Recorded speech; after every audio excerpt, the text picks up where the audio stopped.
Good morning and welcome back to Empty Cloud Monastery. This morning we'll be looking at another discourse of the Buddha. So we'll start with paying homage to the Buddha, and then I'll read through the discourse and give some explanation, and then I'll take any questions at the end. Namo tassa bhagavato arahato samma sambuddhassa. Namo tassa bhagavato arahato samma sambuddhassa. Namo tassa bhagavato arahato samma sambuddhassa. Buddhang dhammang sanghang namasami. So this is a discourse from the Anguttara Nikaya, chapter 10, sutta number 65.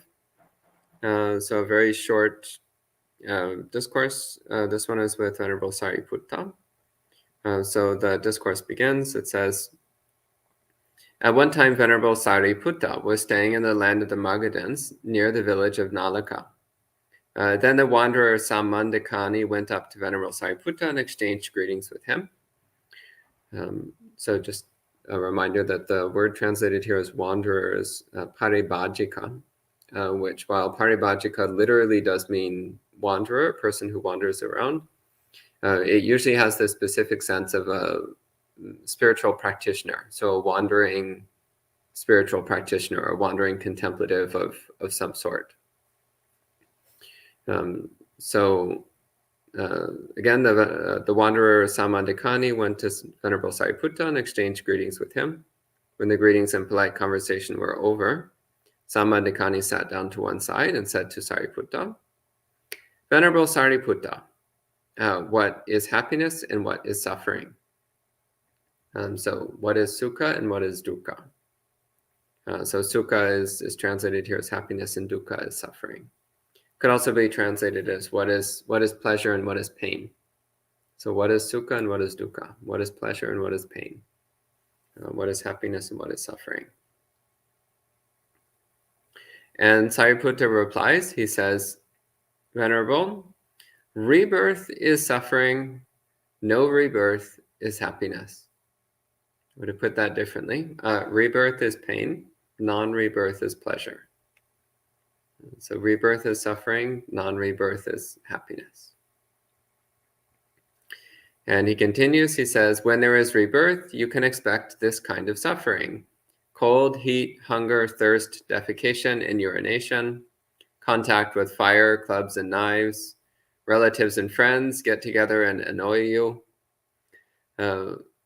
When there is rebirth, this is the kind of suffering you can expect. And then he carries on, he says, when there is no rebirth, you can expect this kind of happiness.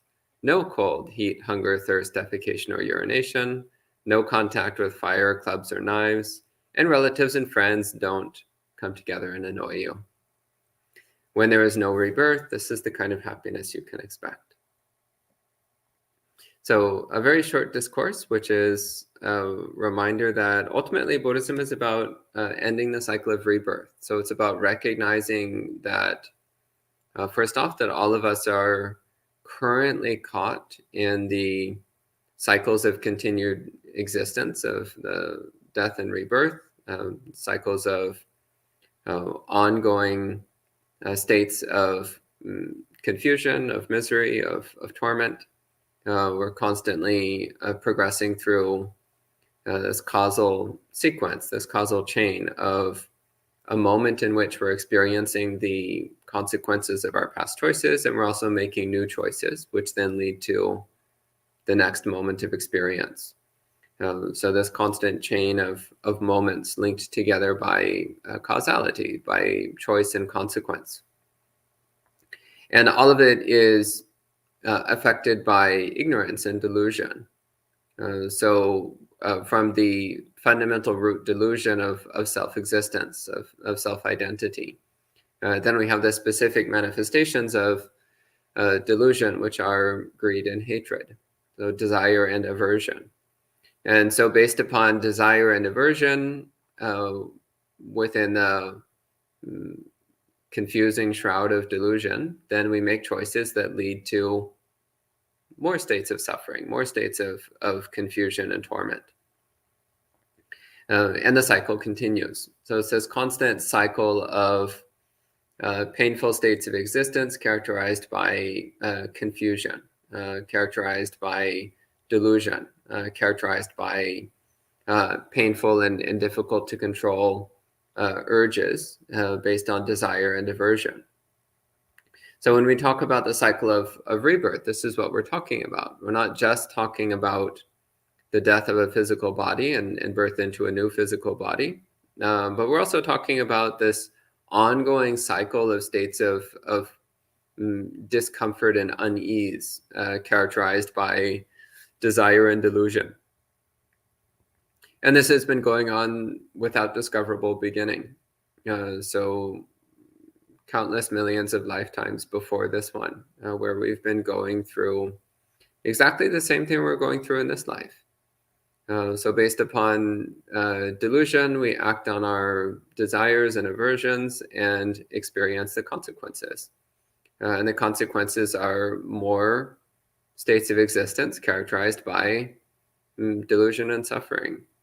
And so we just keep rolling through the same cycle, progressing through the same cycle.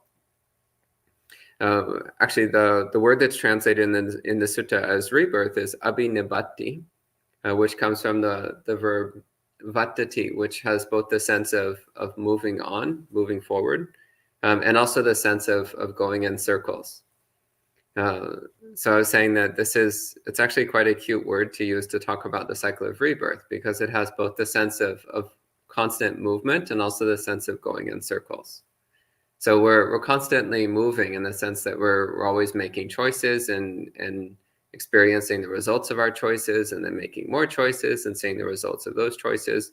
So there's this sense of movement, the sense of going somewhere. But actually, we're just going in circles. We're just cycling through the same states of existence over and over and over again.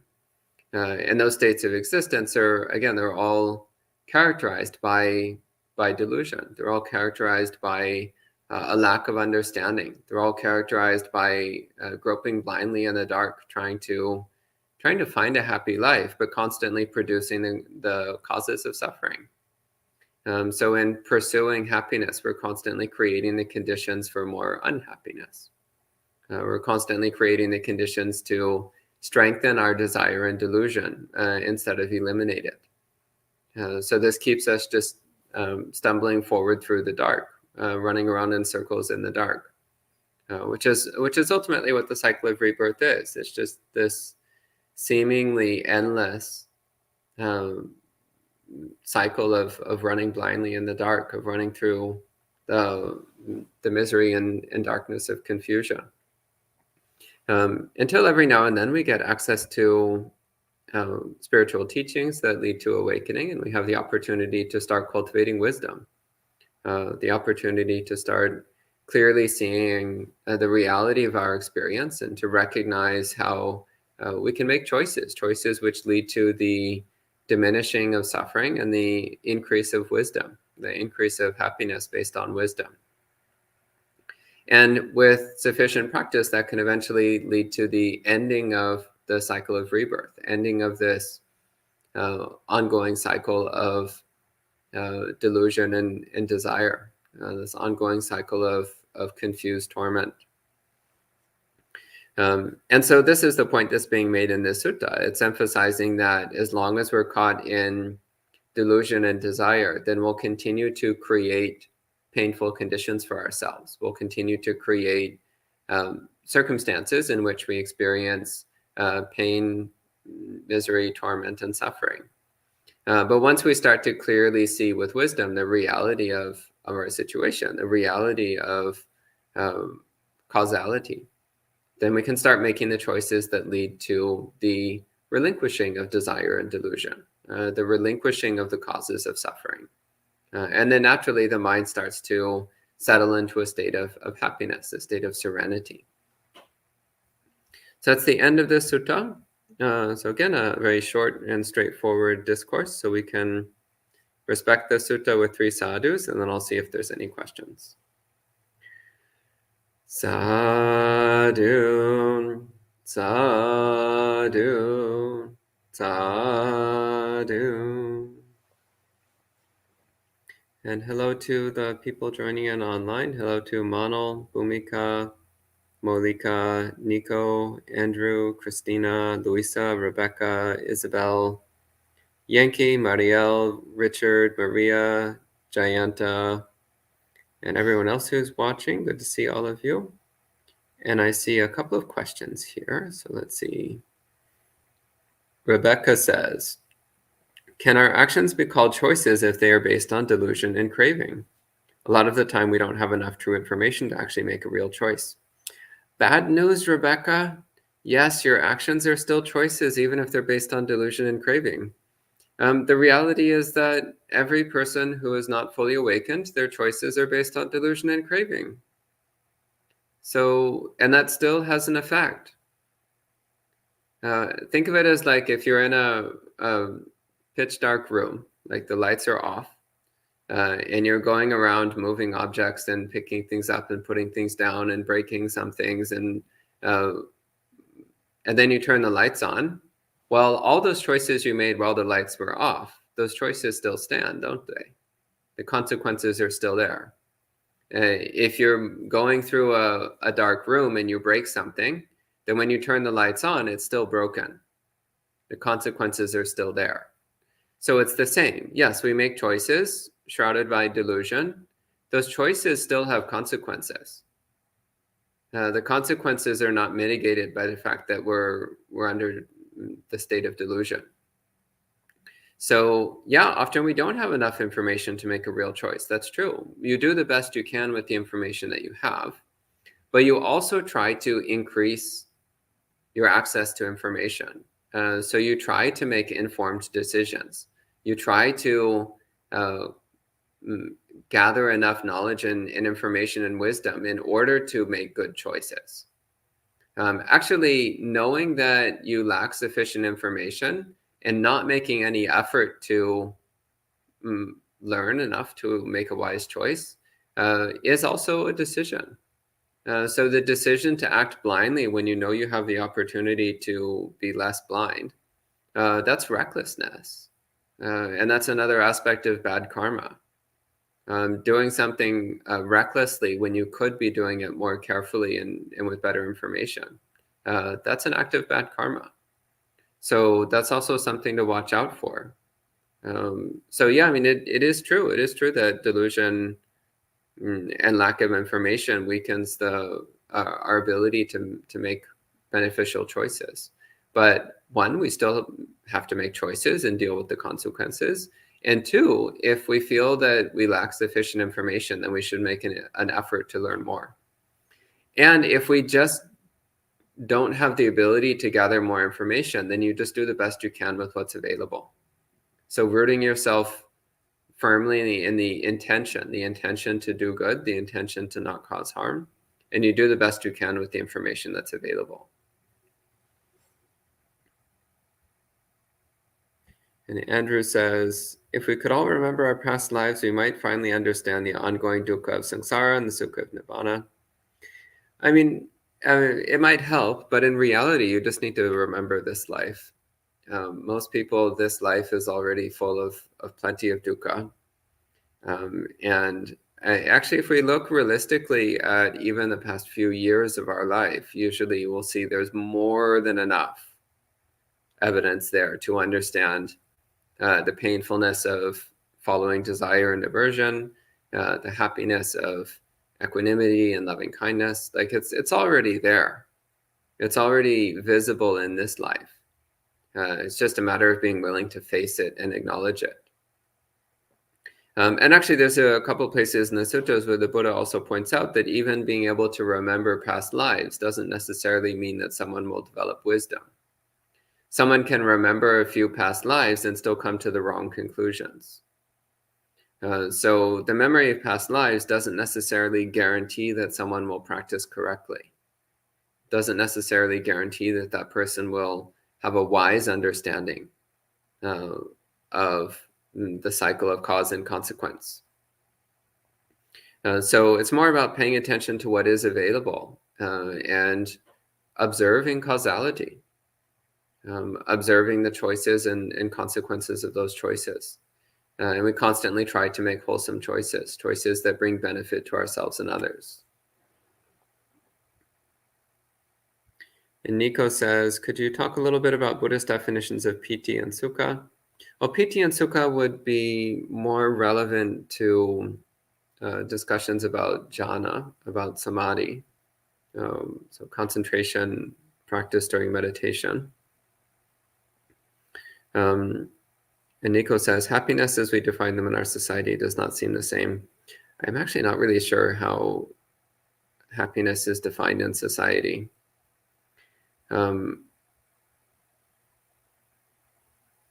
Yeah, it's interesting because in the suttas, the Buddha says that the elimination of desire, aversion, and delusion is the highest happiness. So realistically, when people talk about happiness, they're normally talking about temporary pleasure, which is not what we mean by happiness in Buddhism, because that's unreliable, and it's usually mixed with some element of discomfort. So the happiness that the Buddha is talking about is something which is serene, it's bright, it's unshakable. It's a happiness which is not mixed with any kind of unease or discomfort. But Nico, if you want more information on piti and sukha, you can bring this to monk chat this evening, where we can talk about anything of any topic. And S says, before every rebirth, all our previous life memories will be lost. Not necessarily. So many people, when they're young children, they still remember things from their previous lives. Usually as people get older, usually as they start getting close to adolescence, then they start forgetting their past lives. But it's very common for children, especially under the age of 5 or 6 or 7, it's very common for children to remember things from their past lives. And there's been a lot of research into collecting stories that children tell of past lives and then investigating it and finding supporting evidence that the children actually were remembering things accurately. There's been a lot of research into that. So if one is interested, you can find records of hundreds of cases where children reported past life memories, and then the researchers were able to find that it was actually accurate. It was actually things which were demonstrably true. But yeah, usually as people get older, they forget. And most people don't remember their past lives at all. Or if they do, it's just in flashes, dreamlike images, which they don't have any context for.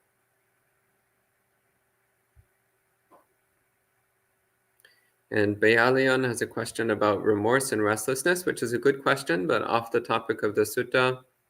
So Bayalion, please bring that to monk chat this evening. And S says, how to accurately and clearly see the delusion within us so as to accurately remove them and get happiness. Well, the main way that we deal with delusion is through cultivating wisdom. So reading the suttas, discussing the Dhamma, developing the recognition of impermanence and the contemplation of non-self, contemplating the Four Noble Truths. These are all standard ways of dealing with this, of cultivating wisdom, diminishing delusion. Constant mindfulness of the body is also very important. That really helps to cut through delusion. Quieting the mind also helps quite a bit. And Randall says, why do we forget our past lives' memories according to Buddhism? I mean, why do you forget anything? I mean, can you accurately report everything that happened to you last Tuesday? Most people, the answer is no. They might kind of vaguely remember one or two major things, but it's kind of like, what actually happened last Tuesday? I don't know. I mean, I was probably at the monastery because I'm usually at the monastery, but I mean, what actually happened, I don't know. It was like a few days ago. So, I mean, if we have a hard time even remembering things from recently in this life, why is it such a surprise that we have a hard time remembering things from past lives? I mean, realistically, most people have a hard time remembering back even a few years. And expecting them to remember a previous life is then a very big expectation. It's actually more a miracle that we remember anything at all rather than that we forget things. It's actually normal that we forget most of what's happened to us.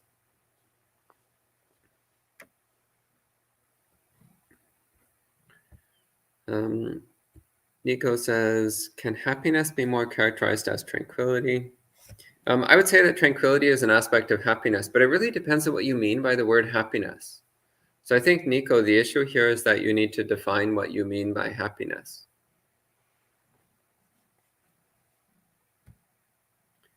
And Sheen asks, what experiences happiness when there's no self? There's actually a discourse on this. It's called the Molya Paguna Sutta, in which somebody asks a series of questions of this style. And the Buddha's answer was, that's not a relevant question. So, Sheen, it's not a relevant question. There is happiness. That does not require that there be an independent, ongoing, existent entity that experiences happiness. Nonetheless, there is happiness. And that's the last question. If that's it for the morning, then we can go ahead and conclude at this time with 3 more sadhus. Sadhu, sadhu, sadhu. And we'll see you all this evening for Mug Chat.